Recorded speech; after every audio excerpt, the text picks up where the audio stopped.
lepotice, pa gde ste? Pa ćete vi lepo da se slažete.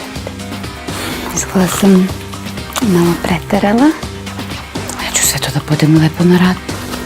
Znači, ako je to sve bilo realno 50 nešto hiljada, ako budem na 12 rata, to će mi ispasti 5000 mesečno sa sve provizije.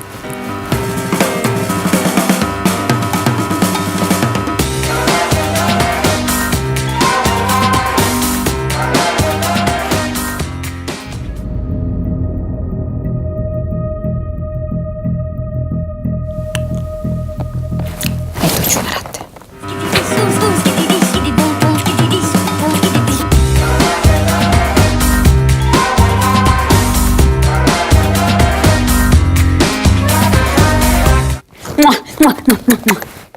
Volim Telenorbanku!